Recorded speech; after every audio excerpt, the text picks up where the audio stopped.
Okay, welcome everyone, and thanks for your patience for waiting a few minutes. We had a couple of technical problems, but today we have as a speaker Alessio Bonucci from CNRS in Marseille. A brief introduction about him. So Alessio is from Italy, studied in Siena, in Tuscany, where he got his PhD. And he started already working on site-directed spin labeling for EPR.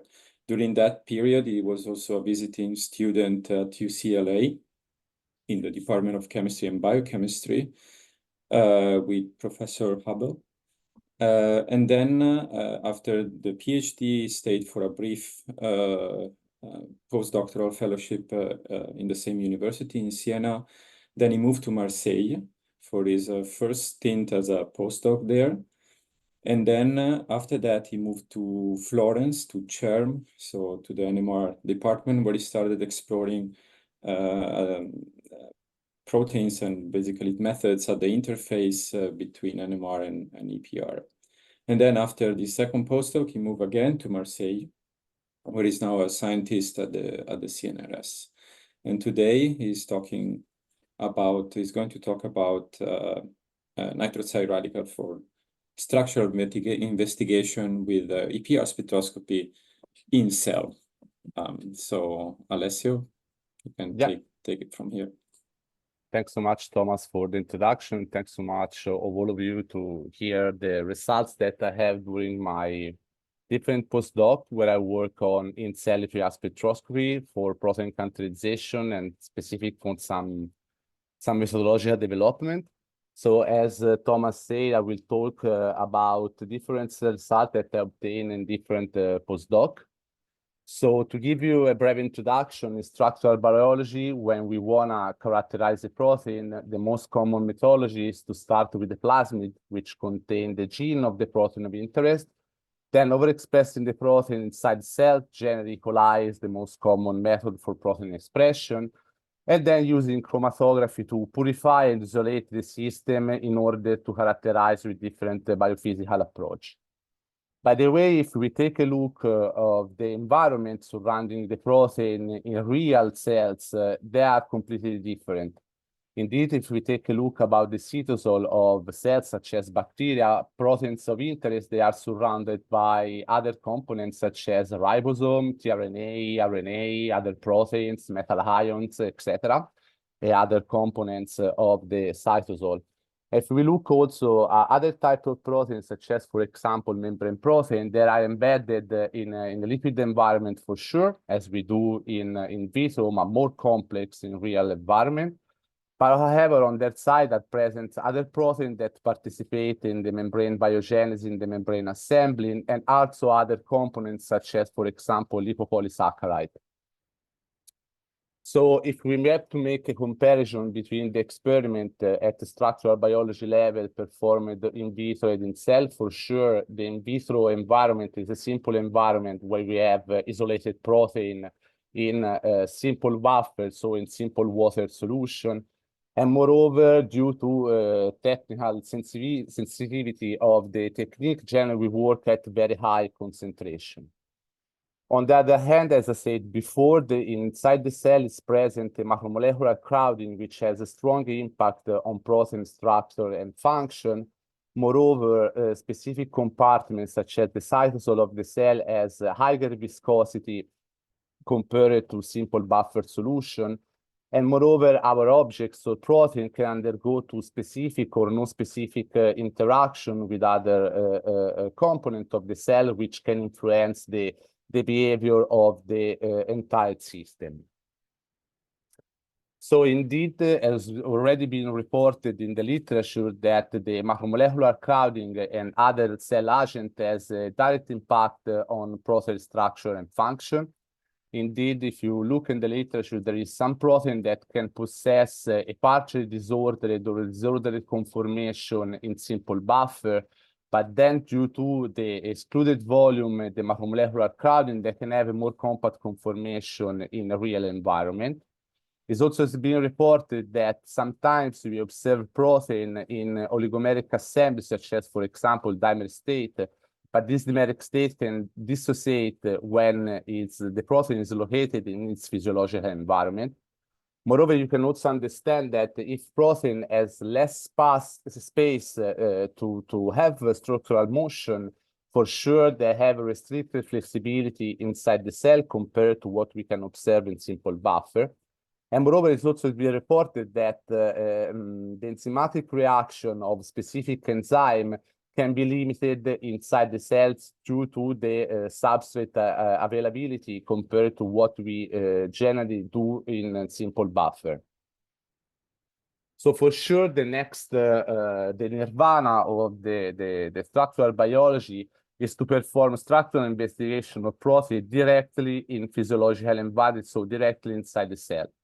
However, some specific techniques which we generally use in this field for the atomic resolution of proteins, such as crystallography or cryo-EM, cannot be applied for structural investigation inside the cell. For example, X-ray, you can easily understand that the power of the X-ray can damage the cell, so this is why it cannot be used, and cryo-EM2 is highly challenged to perform inside the cell. Indeed, generally, people use cryotomography, but however, can be used only for large system, for symmetric system, and also the preparation of the samples is really challenging. On the other hand, magnetic resonance spectroscopy that works in solution can be applied for in-cell experiment. So we can use EPR spectroscopy, but also NMR spectroscopy. Specifically, EPR spectroscopy can be used to check the conformation of the protein in different environments. Can be also used to check the oligomeric state of protein, for example, with distant measurement. And moreover, can be also used for investigation of this structural dynamics. Moreover, the advantage of in-cell EPR spectroscopy and EPR spectroscopy in general is that we can apply this technique for the characterization of protein in eukaryotic and prokaryotic cell. We can characterize different types of systems ranging from cytosolic protein up to membrane protein. Nowadays, there are a few papers that demonstrate the applicability of this experiment at low nanomolar concentration, so close to physiological state of the protein. And moreover, compared to NMR spectroscopy within cell EPR experiment, we have less background, less noise arising from the cellular background. So how we can use EPR spectroscopy to investigate protein in cellular environment? We can use site-directed spin labeling reaction. So SDSL reaction are reaction where paramagnetic center, so a spin label can be conjugated onto protein on specific position. You already know that there are present in the literature different types of paramagnetic tags, such as, for example, the most common are nitroxide molecules or treated radical also, but we can also use a metal-based tags, such as the gadolinium DOTA or the double histidine copper tag. Once we obtain spin-labeled protein, specifically with nitroxide, we can perform continuous wave EPR spectroscopy. And this technique is particularly used to check protein dynamics at local level, but also protein-protein interaction. Indeed, the flexibility can be discriminated directly from the line shape at the EPR parameter, since protein that has a tag in very flexible region generally generates a sharp EPR signal, while more rigid structure generally present broader signal. On the other hand, we can also incorporate one, two, or more paramagnetic center inside the protein, and then measure the interspin distances with pulse EPR spectroscopy, such as, for example, the experiment, rhythm experiment. And so in this way, we can have a look at the conformational transition or conformational fluctuation of the system. We can also check the conformational change that acts in protein due to protein-protein interaction. And moreover, we can also observe the oligomeric assembly of proteins. Concerning in-cell EPR spectroscopy, the first paper of in-cell started in 2010, where they used malimidoproxyl, so a nitroxide, to perform in-cell EPR experiment. However, nowadays have been developed different kind of strategy with different kind of tag to solve a specific limitation of in-cell EPR spectroscopy. So, for example, gadolinium tag are very large use in cell EPR spectroscopy. And moreover, also the application of unnatural amino acid for bioorthogonal reaction inside the cell has been already used. And moreover, also other types of radicals, such as, for example, the trityl radical, can be applied for in-cell EPR spectroscopy. Looking at the biology aspect, different kind of cells nowadays can also be used as system for this kind of experiment, ranging from human cell, bacteria, and also more complex cells such as amoeba or yeast. And moreover, with the strategy that we have in our hand nowadays, we can target cytosolic protein, but also outer membrane proteins and inner membrane proteins. However, today I will talk more about the results that I had during my postdoctoral experience, so talking about the application of nitroxide for in-cell EPR spectroscopy and focuses on cytosolic protein. So when you try to use nitroxide for in-cell EPR spectroscopy, we have to face two different kinds of problems. The first problem is that standard nitroxide generally undergoes to bioreduction inside the cell. Indeed, the NO moiety that contains the ampere electron can be easily reduced by different types of cell agent into the hydroxylamine species, which is diamagnetics or EPR silent. So for this reason, in one of my first postdoc, which was coordinated by Dr. Elisabetta Mileo here in Marseille in France, we decided to synthesize a new nitroxide with the name malemido-tetpo, which is a sterol shielded nitroxide, which contain in alpha position to the nitroxide moiety ethyl group instead methyl group, such as malemidoproxyl. And this sterol shielded group can protect the paramagnetic center from reduction. Moreover, I would like to know that this kind of spill label was synthesized in collaboration with Professor Wari here in Marseille at the Institute of Chemical Radicals. And so at the beginning of this project, we start to observe the different types of reaction of the sterol shielded nitroxide and common nitroxide. So at the beginning, we attach this label onto a model protein, and then we observe the reduction in vitro using ascorbate as a reducing agent. As you can see from the slide, malemido-tetpo, so the sterol shielded nitroxide, has a stronger resistance to bioreduction compared to malemidoproxyl, so to the not sterol shielded nitroxide. This behavior is maintained also in cell strata and also in real cellular environment. So once we define that effectively this shielding group protect the paramagnetic center from bioreduction, we use again a model protein. So we produce 3 different variants of the protein that contain the spill label inside on different region.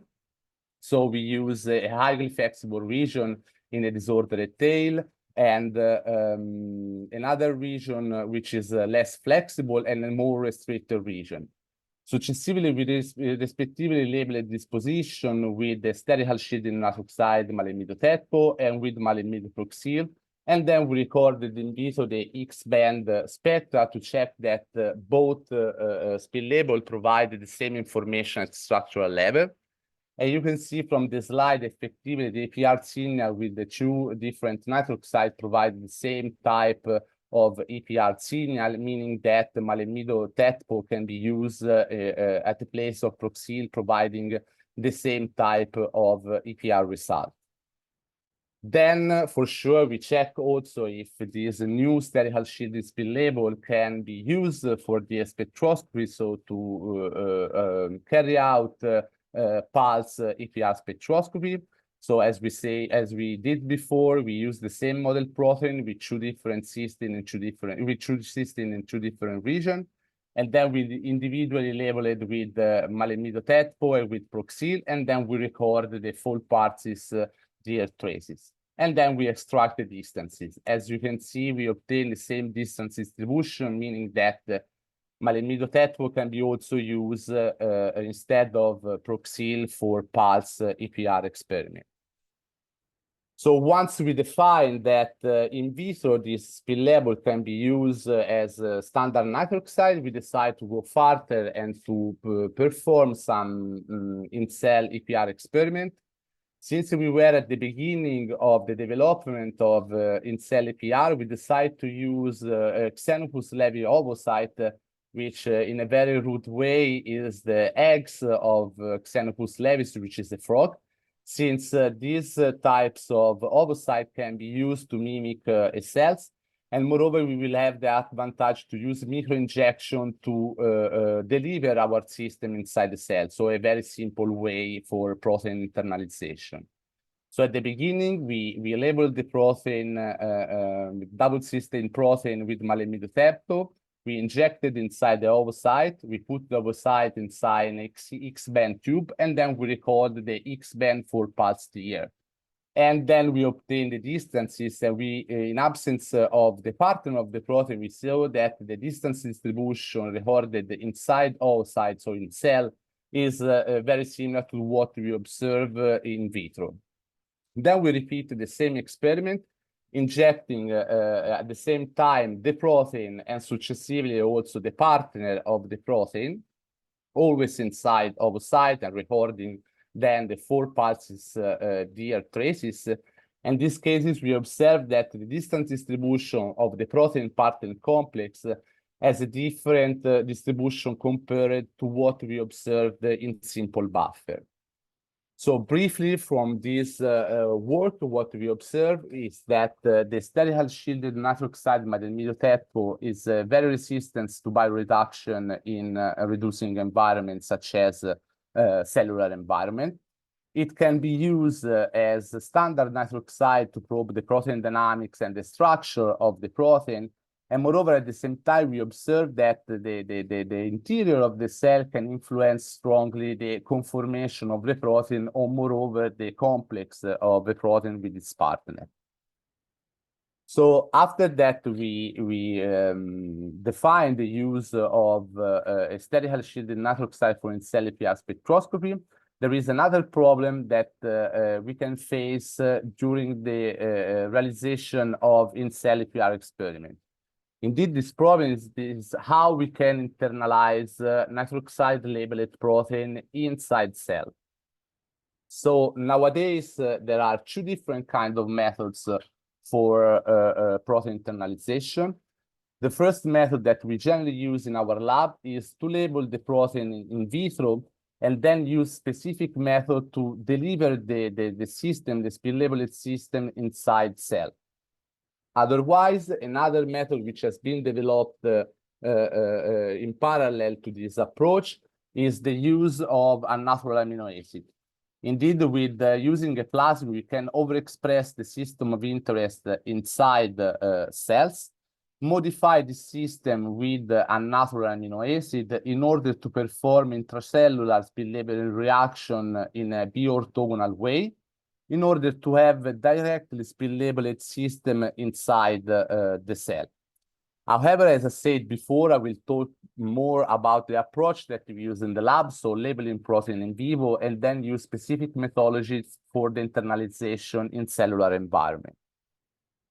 So nowadays, there are present different kinds of protein delivery methods, which can be divided for eukaryotic and prokaryotic cell. So, for example, we can use hypotonic swelling or cell-penetrated peptides for eukaryotic cell.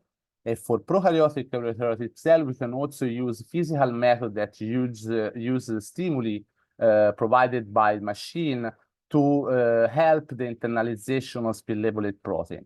For example, one of the methods that we developed in our lab is the use of electroporation. So in general, the application of a pulse of electric field to facilitate the fluidity of the membrane, and at the same time, the delivery of the spill-labeled protein inside a cell. So during my postdoc, and this project continued also after that I moved away from Marseille, This project was coordinated always by Elisabetta Mileo here in Marseille. We decided to study a specific protein inside the E. coli cell. So our lab is particularly interested in the nitrate reductases complex, which is a protein complex formed by 3 different units, NAR-G, NAR-H, and NAR-I. And this protein is belongs to E. coli cell, is located at the interface between the cytoplasm and the periplasm, is a membrane-entered protein which contains different clusters, and moreover, it catalyzes the reaction inside E. coli, which convert NO3 into NO2 in bacteria. We know that a specific chaperone, which is an accessory protein named NARJ, is essential for the biogenesis of this macromolecular complex. Indeed, NARJ is a cytosolic E. coli chaperone that facilitate the biogenesis, that help the biogenesis of NARG-H. And this specific protein insert inside the complex different cofactors such as 4-iron 4-sulfur cluster and molybdenum cofactor in order to form the holoenzyme. So in order to study this chaperone inside the cell, we decided to develop a specific protocol based on electroporation to deliver NARJ inside its host system, so inside the E. coli cell.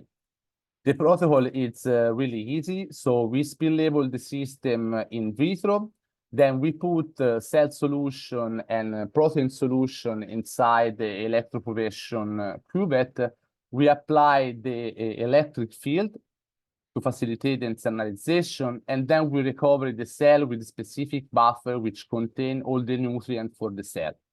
As you can see, when we recover the cell in SOC, so the nutrient buffer, we still have some signal that can arise from the non-internalized protein. So for this reason, at the third step, we use different wash steps to remove the non-internalized protein, and then checking the flow-through solution, we observe the disappearance of EPR signal, meaning that the non-internalized protein are removed away from the sample. Then we transfer the cell into an EPR capillary, and we record the EPR spectra. As you can see, we obtain effectively a signal for electroporated cell at the end of our protocol. However, in order to be sure that our system was internalized inside the cell, as control experiment, we perform some fluorescence microscopy imaging. So we repeat the same protocol using fluorescence labeled NARJ using the CY5 dye, which is highly fluorescent. We repeat the protocol also with the wash steps, and then after, instead of putting cells inside EPR tubes, we put on a microscopy slide, and then we record the images through fluorescence microscopy. As you can see from the slide, we have a bright fluorescence of the cell, assuring that the protocol was working for the internalization of the protein.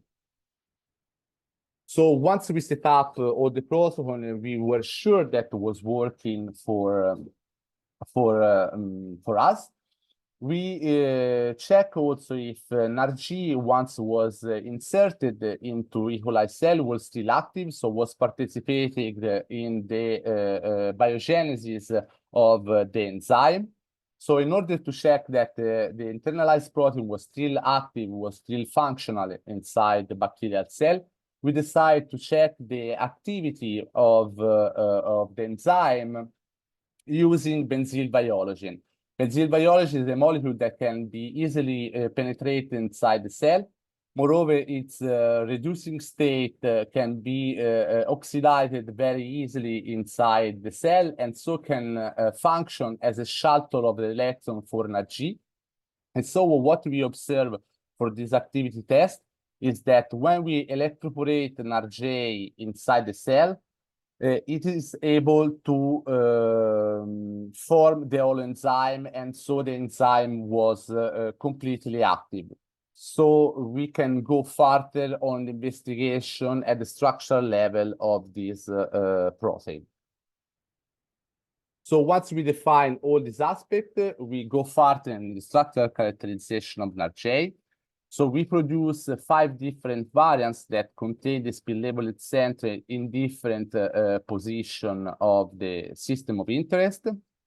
So specifically around this folded domain, but also in a specific position of its disordered tail. We firstly record for sure the spectra of this variant in vitro, and then we internalize with electroporation inside bacteria. As you can see from the slide, there are specific positions that change completely the EPR shape where are inside the cell. As you can see, for example, for the H21 position, the spectra start to be very broadened compared to what we observe in simple buffer for this labeled NRJ.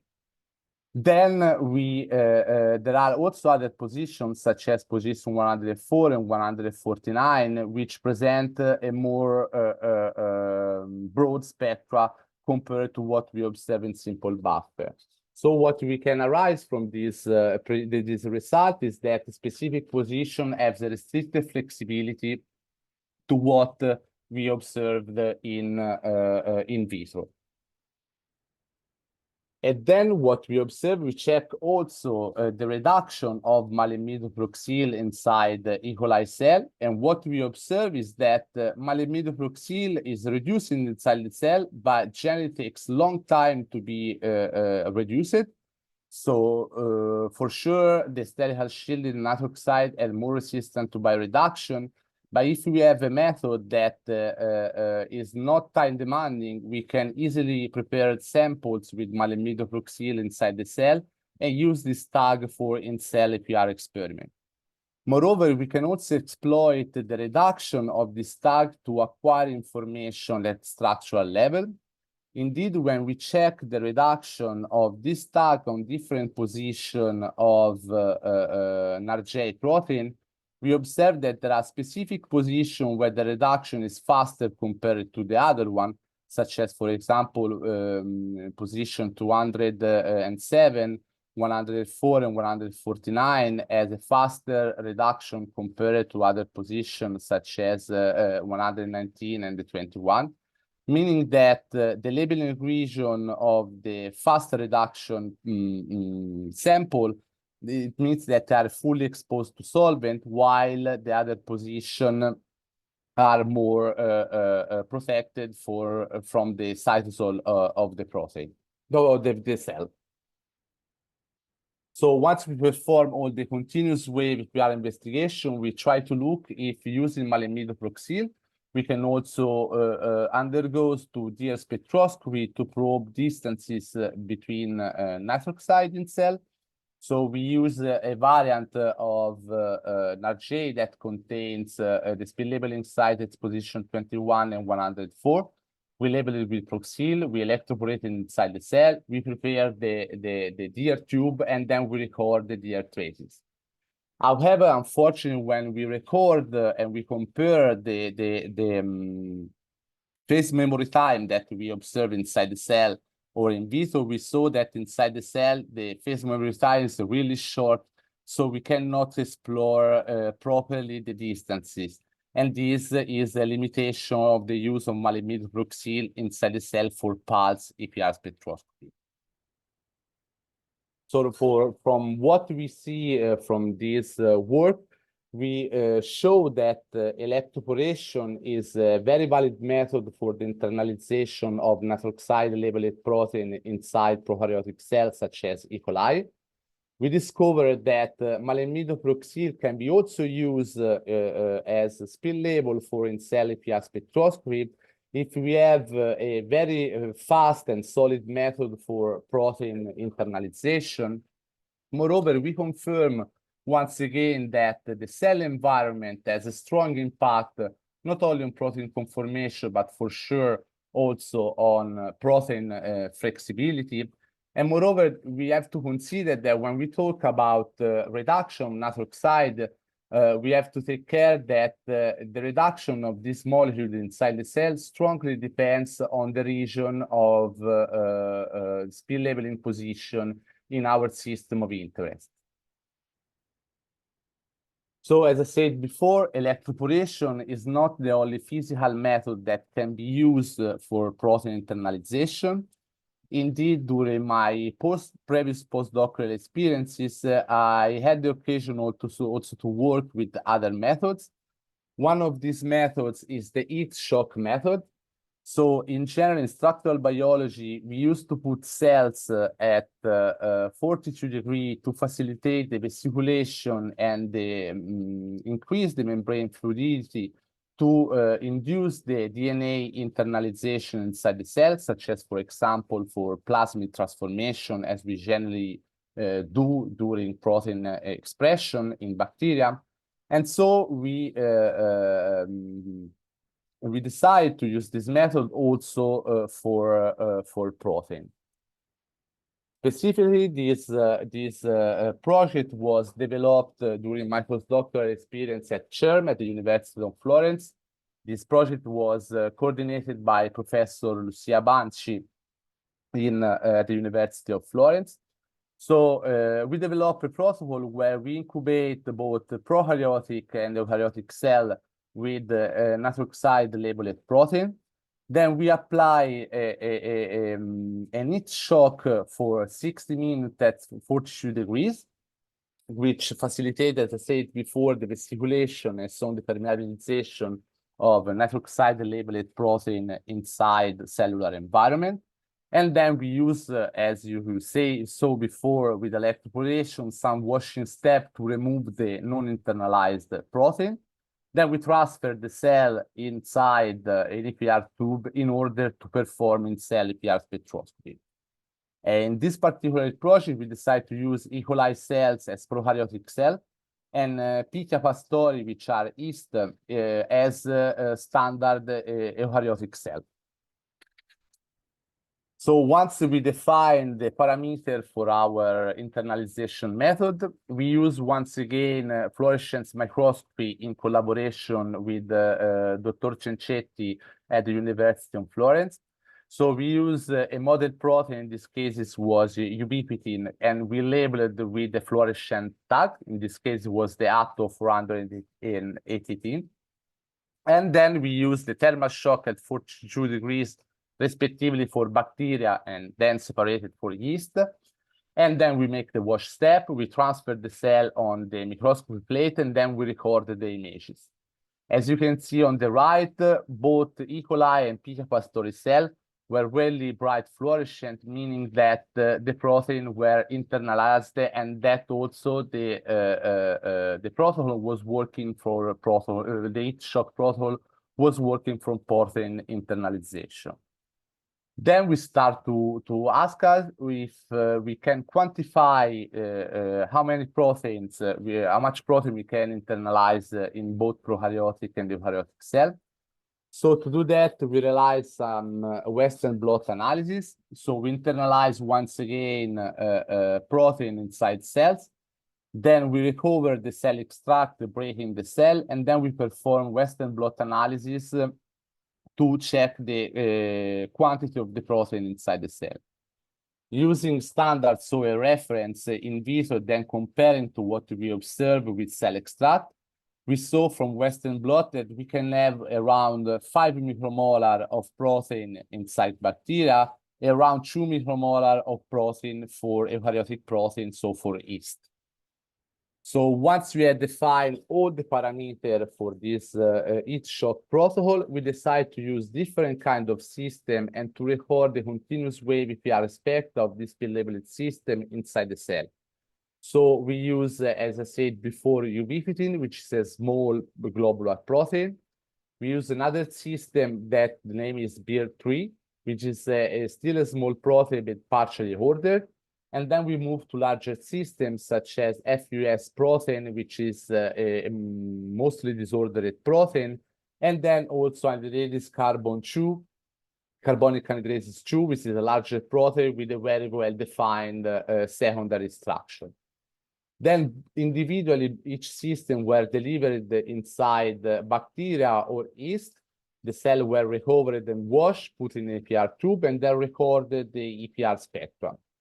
So as you can see from the X-band continuous wave EPR spectrum, we were able to internalize this protein both in E. coli and Pichia pastori.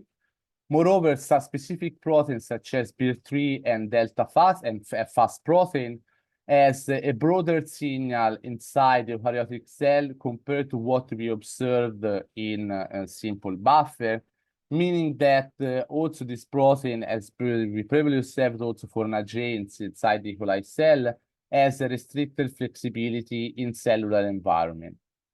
At the same time, using EPR spectroscopy, we were also able to quantify the nitroxide protein inside the cell. So we obtain a range from 1 to 7 macromolar for a spill-labeled protein inside bacteria, a maximum of 1.5 micromolar for nitroxide-labeled protein inside yeast. So to have a brief summary about this project, we show that also its shock protein can be used as electroporation to deliver nitroxide-labeled protein in both prokaryotic and eukaryotic cell.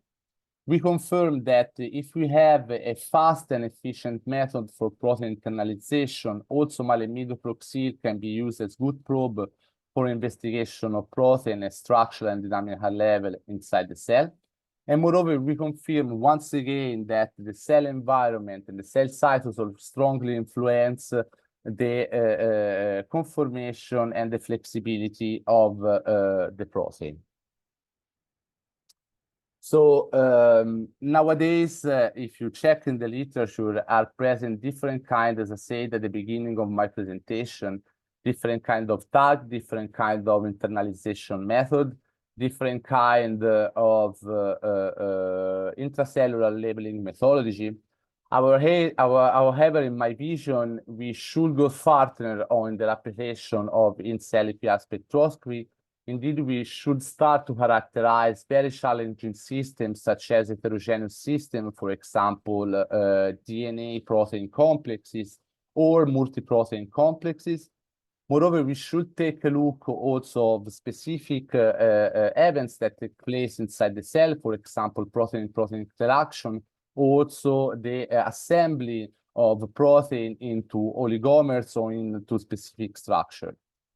Moreover, we should also develop a specific method to characterize protein in specific cellular compartments, such as nowadays we have no strategy, for example, for the characterization protein that are physiologically located in the periplasm of bacteria, of gram-negative bacteria, or moreover, in specific compartment of eukaryotic cells, such as, for example, the mitochondria or the nuclei of cell. And moreover, most important, we should make effort to increase the state of the art of EPR spectroscopy and start to work with in-cell EPR at physiological condition. So we should develop methods, and I know that it's really challenging and so specific spill label, but also specific cellular methodology to perform EPR spectroscopy at physiological temperature, so for example, around 37 degrees. We also take care that we should work at physiological concentration, and this is a very limiting, challenging, especially for the sensitivity of the EPR technique. So we should start to work at physiological concentration, so at picomolar or low nanomolar concentration. I would like to let you know that, however, there are present in the literature specific papers that show the advantage and the possibility to perform in-cell EPR at this concentration. Moreover, we should also take care that cells have a specific proteome stoichiometry, and so we should not modify that in order to be close to physiological condition. And moreover, we should also develop specific methods to maintain the cellular metabolism of the cell. For example, developing EPR cavity with a bioreactor inside the cell, as for example, the case of in-cell NMR spectroscopy. So these all projects were realized, as I say, during my postdoc, and I would like to thank especially Dr. Elisabetta Mileo, which was the former PI of the development of spherical shielded nitroxide and the electroporation methodology and all the study that we performed on RJ. I have to be honest that most part of the work was realized by Annalisa Piero, which was the PhD student in the last year of Elisabetta Mileo. And I would like to thank also the SHERM and especially Francesco Torricella, which you probably see in the previous EFM seminar, which was the guy that performed at practical level all the development about heat shock methodology. And moreover, I would like to let you know that this year in Marseille, there will be the European Federation EPR conference at the beginning of September, and the inscription to these conferences are already open, and it will be a pleasure if you will participate in this nice meeting about the EPR. And thank to all of you for your attention.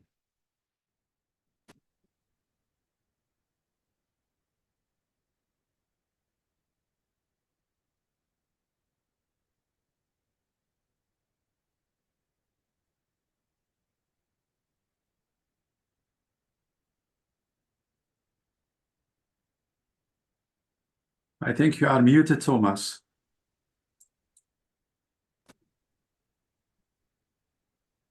Now, can you hear me? Yeah, now it's fine. Okay, sorry. So thanks, Alessio, for this nice seminar. And it was very clear, even for non-expert in DR like me. So now the floor is open for questions from the audience. So if you have any questions, yeah, raise your hand and unmute yourself. So Petros, you can go ahead. Yes, can you hear me? Yeah, Yes. yeah, very well. Okay, thanks for this wonderful talk. I have one question. So you showed that it's very difficult to perform Q-band DR on live E. coli cells, right? Yeah, with Yes. malvidoproxil, yes. Yes. Is it possible to use something like glycerol or a deuterated environment in living cells, or could that affect the viability of the system? It strongly affects the viability of the system. So we tried with Annalisa and Elisabetta, and was a part of the PhD work of Annalisa, to try to grow cells with deuterated water. But the main problem is that cells start to die because they don't have hydrogen, which arising from water for all the cell metabolism. And moreover, the main problem is that if you use deuterated water, cells start to be stressed.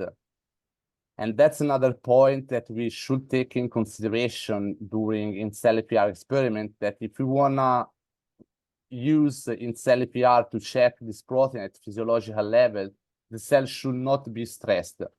So now that we cannot use deuterated environment. Okay, good.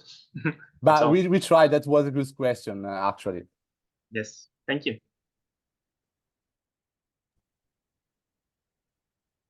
All right, other questions from the audience?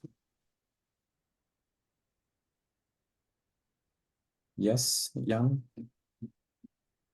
Hey, Alessio, good, nice talk, thanks. I have just a follow-up question then. So you show that the deer, you have very short phase memory time, but I also see that you seems to have a very poor modulation depth. Yeah. And is that something, I think this is known why, but I'm not sure. Could you elaborate on that? I believe that the main problem when you use like internalization method is that you cannot easily control the quantity of the protein that can be internalized. So as you can see here, I put sometimes the bulk concentration of the protein, which is around 20-50 micromolar. But then I believe that there was a lot of protein inside the cell, and that's why it was limiting the phase memory time. And I didn't mention, but that wouldn't explain the modulation depth. yeah, I was explaining more the short phase memory time. For the modulation depth, I don't have a clear answer for that. Maybe the spin labeling efficiency is so low, so that may explain why the modulation depth is so poor. Often is related to the spin labeling efficiency. Yeah, but in this case, it was not, because if you remember fine, we labeled the system in vitro and then we deliver inside the cell. So we calculate in vitro the spin labeling yield for the double mutant, and we were very, very high, moreover than the 90%. So I'm pretty sure that was not the case of the low spin labeling efficiency. I believe that is more related to other factors. However, you have to take in consideration that we put the protein inside the cell. A lot of multiple things can happen at the same time. We don't have a specific methodology for evaluate all the possibility. So that's why sometimes we are a little bit blindfolded. Is it possible that you lost your label were just detaching from your protein so that they were free in solution? Another question that we were thinking is that the proteases, you know, that inside cells contain some specific protein that can cut protein in multiple parts, especially if they are heterologous proteins, such as our cases. But however, if you see once again, the X-band spectra that we obtain inside the cell, all the spectra are not sharp. So if I have something that was cut away, like a part of the protein, a fragment of the protein, I should see a very sharp signal, which is not the case. Yeah, except if it has been moved to a particular cell locations where it's yeah, or it's very local. local. It's something that acts at a very local level, or otherwise I don't think so. Yeah. Okay. And if I will show you once again that proteases can have an effect. For example, here was more, we performed this experiment with using the heat shock. So we labeled the system and then we deliver inside the eukaryotic cell. As you can see, the spectra from the figure B was really sharp compared to what we observed in vitro. We repeat the same in presence of inhibitor of the proteases, and the cases inside the cell, we still have not so sharp spectrum. So for example, for this protein was the proteases effect. But for Marseille, I don't think so. Okay, well, cool, interesting. Thanks. You're welcome. All right, we have a question from Marco. If it's, yeah. Yes, yeah. Thank you. Hi, Alessio. Very nice Hi. presentation. I was wondering because oftentimes when I've seen the in-cell work, there is a lot of emphasis on the change in mobility, which is very nice. But as you said, you could attribute it to viscosity or to protein-protein interaction. Do you have an evidence of which is which in some of your cases? I mean, I've seen that different mobility for different sites, which suggests it's not macro viscosity, maybe No, just so my. What we do in general to compare, to have an idea what's happening inside the cell, we can use macromolecular agent. There are some polymers such as fecal, or we can use also a non-specific protein such as the bovine serum albumin in vitro to check what happens if it's like a protein-protein interaction, a specific interaction, or maybe the exclude volume. As you can see here, we perform from each position in presence of different agents and check once again the spectrum. And for example, for the position 21, which was changing a lot inside the cell, we saw that we obtained, for example, similar spectrum in presence of fecal. So probably there is exactly an effect of less space for this specific position to have flexibility. But however, define the specific agent that generate the reduction of flexibility inside the cell is quite challenging to define what kind of agent or what kind of effect is decreasing the protein flexibility. It's really, really hard. The only thing is to compare what we observe in vitro with different agents, simulating the excluded volume, the viscosity, etc. For example, for the same position using sucrose, which increased the protein viscosity, we didn't observe a broadening of the EPR spectrum. So probably it's not viscosity for this position.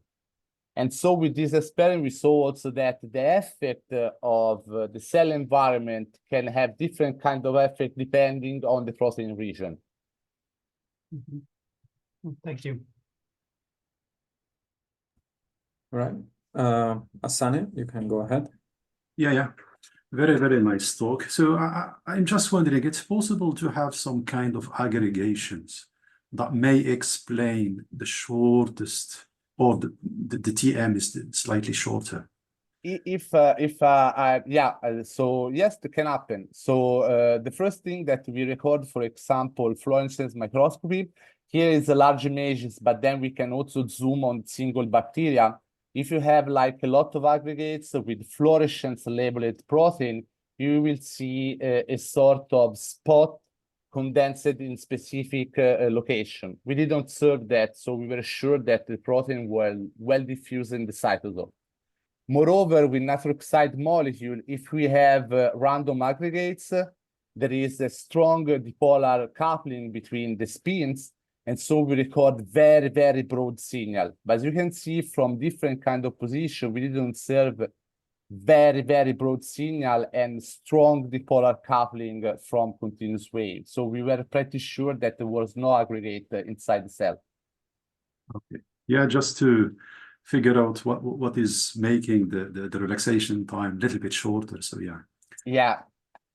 For me, is the main reason is that we will have around 50 micromolar of protein inside the cell, but this is a rogue estimation because we cannot know how much protein is per cell. This is very hard to evaluate.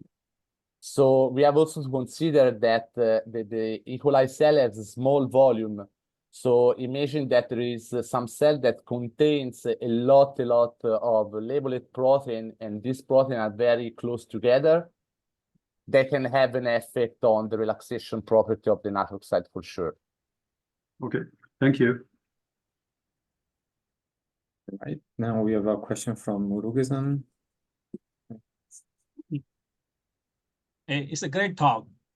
I have another simple question, okay? Yeah. Can we use the same in-cell EPR technique to study the viral infection? I didn't get it. To study what? The virus infection of cells. For example, okay, we can attach the probe to the virus.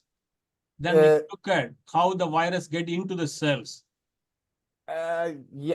Working with virus is not very easy. So for the moment, there are no papers that show the applicability of in-cell for viruses. So for the moment, I would say no, but just because there are not scientific evidence that we can go to very complex stuff like that. Yes, but still is possible. That's what I'm thinking. Like, we can attach a probe to the virus. Then we can look at how the virus get into the cells. Yeah.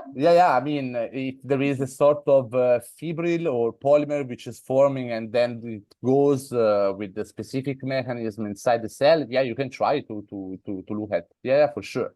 Yeah, it's just that I cannot say yes for sure because there is no evidence for the moment in the literature. And me, I'm not an expert of virus for sure, but yes, why not? Yeah. There is a new paper on Nature where they use a separation system of bacteria, which are sort of needles that came out from the bacteria as delivery method for in-cell application, not for EPR, for other spectroscopy. So why not? Probably yes. Yeah, that's what we can mutate the virus. Then we can find out which mutation is kind of more, infectious than the normal virus. Like, we can find which mutation is very dangerous, all those kind of things we can study.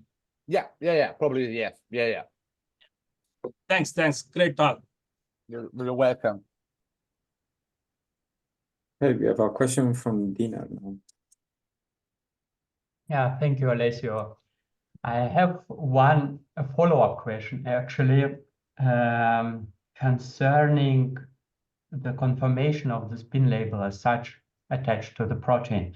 So as we know, the translation of the DIR data to the distance distribution and importantly, the late interpretation of these distances in terms of the structure turns to be a big challenge for DIR in general. And as far as I understand, the whole methodology of DIR was based on the assumption that the label what we have is flexible enough in the solution that we can neglect the effect of the label on the protein structure, and on the other side, we can avoid orientational selectivity effects because label adopts some certain conformations. Now you go into the cell, which you say is very viscous, where there are many proteins swinging around, which can potentially push spin label to adapt a certain conformation. How much harder does the methodology of the DIR becomes? Can you elaborate on that a little bit? Yeah. That's a really good question. This is an aspect that we should also to start to think about, especially when we try also to use simulation to have data for conformation.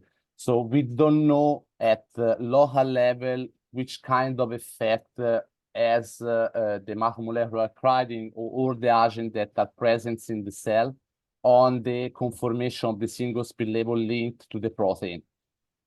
This is a thing that we should start to evaluate for sure. So I don't have a real answer for that because especially when we are in complex environments such as the cytosol of bacteria, there are a number of variables that you should consider, which is too high for the moment. And moreover, this kind of variables take place at the same time, you know. So how we can relate the effect of the cell environment on the, for example, the tumbling of the probe and whatever. The things that we can do, for example, is doing the same thing, like also for the spectroscopy as we do for CW. So we perform the DIR using macromolecular crowding agents such as polymers, random proteins such as lysozyme or PSA, and to see if these agents affect in a sort of way the DIR signal and then for sure the distance distribution. Yeah, I agree. Yeah, but it's a great question, Dean. I totally agree with you. We still have problem in vitro, which we are not able to answer to all questions. So in cell will be for sure more complicated. Okay, thank you. Okay, Asane, we have another question from Asane. Yeah, sorry. Go ahead. Yeah. Just okay. If you do need to use older spin labeling like gadolinium or triple radical, so in this case, do you need to use the same methodologies to get the protein inside the cells? And yeah, sure. I mean, you can also label protein with gadolinium for sure, and use the electroporation. Daniela Goldfarb showed that this method can be used also for gadolinium spin labeled protein. I don't remember, there is also a paper about trityl. I don't remember which kind of technique they use for internalization, or if they use unnatural amino acid. I don't want to be wrong at this time. I'm sure that you can use gadolinium spin label and electroporation. Moreover, I didn't mention, I just mentioned very easily, the project about its shock was continued after that I left Florence, and Francesco, which was the former PhD that was working on this in-cell project, he showed in another paper that we can use also its shock with the spin labeled gadolinium protein to perform in-cell DIR. So for sure it works also its shock for gadolinium protein. okay, thank you. Hey, another question from Ruben. Please go on. Hey, Alessio, sorry, another question, okay? Yeah, go ahead. Yeah, instead of protein, can we use some antibodies to, deliver the probes inside the cells? That's a very good question. Yes, so it's the work of Professor Enrica Bordignon, which showed that we can use nanobodies.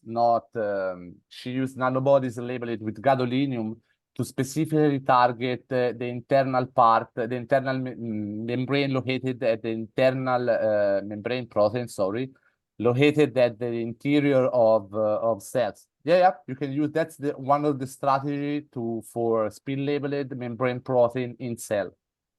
Generally, we say in situ, not in cell for membrane protein. Yeah.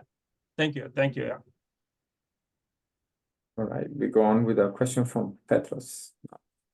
Yes, just a follow-up question in terms of the nanobodies. Yeah. I read that paper as well, and she like indeed found a way to target the intracellular part of the membrane protein. Yeah. And she labeled them and she performed there. But my question when I was reading this paper is how accurate and how precise these distances could be, because we're talking about a whole antibody or like a small peptide or like a slightly larger peptide which attaches on a protein, which then it has the gadolinium label on it, and you can measure distances. But could this reflect the actual position of the protein? That's my... I mean, I don't want to talk for the work of the other one. I can give you, if you want, my opinion. I found the work really, really nice. I believe that the team of Professoressa Bordignon, they will try to develop a new spin labeling methodology for in-cell EPR. But if you read well the paper, they perform also cryo-EM imaging on this protein with nanobody attached, exactly to confirm that the distances was the same that she was watching inside the cell. So yes, she was trying to, I believe that it can be used for sure as method for in cell, especially for large system. Yeah, you have to take in consideration that in the distances, there will be the distances of the arm of the tag and the entire protein for sure, that you can take in consideration. Yes. And I think it was one of the few papers that got released that were talking about how to target intracellular parts of a membrane protein, because they are like very inaccessible, right? Yeah, that's the main, because for membrane protein nowadays, there is two strategies.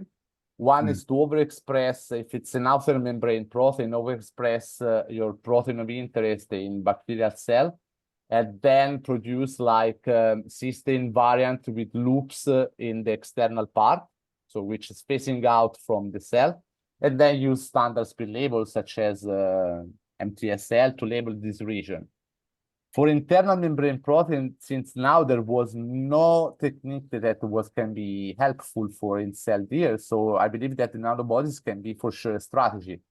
Or otherwise, you can isolate your membrane fraction and work with that, which is not in cell, but it's still in situ. Yes. But yes. Nowadays, I believe that nowadays we have different kind of strategies that we can use for in-cell EPR spectroscopy. We have different kind of spin labeling strategy. We have different kind of, how we say, tag that we can use. So I believe that we should go further and try to talk with biological people and see what are your questions, because EPR is really powerful.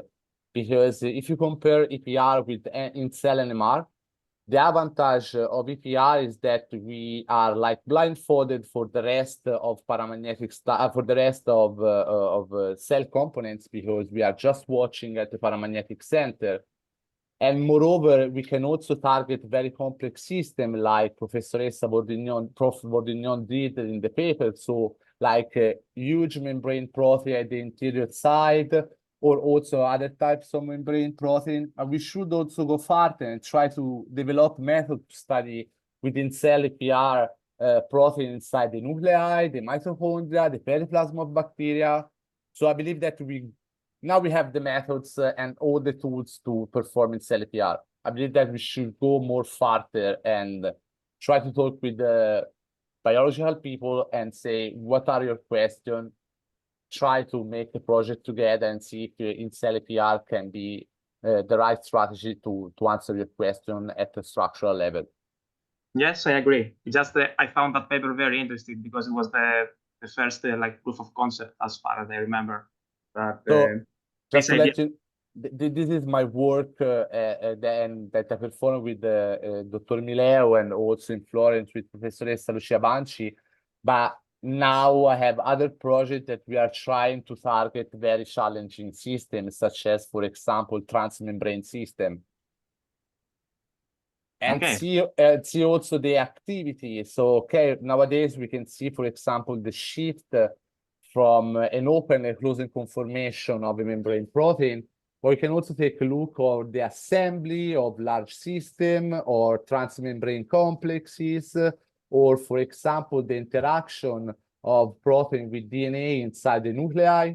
I believe that the EPR is one of the most powerful techniques that we can use in structural biology in cellular environment.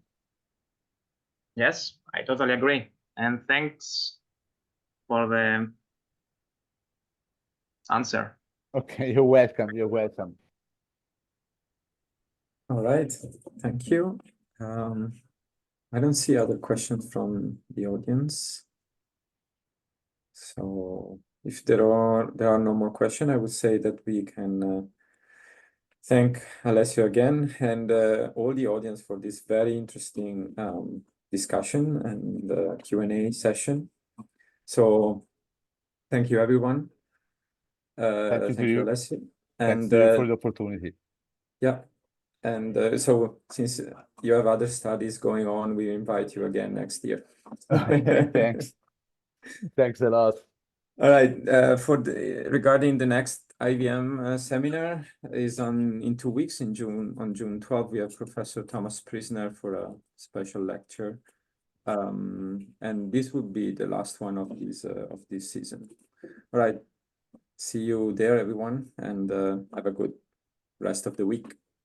Okay, thank you very much. Thanks, Thomas. Thank you. Bye to all of you. Bye-bye. Bye-bye. Thank you. Goodbye. Thank you. Bye-bye.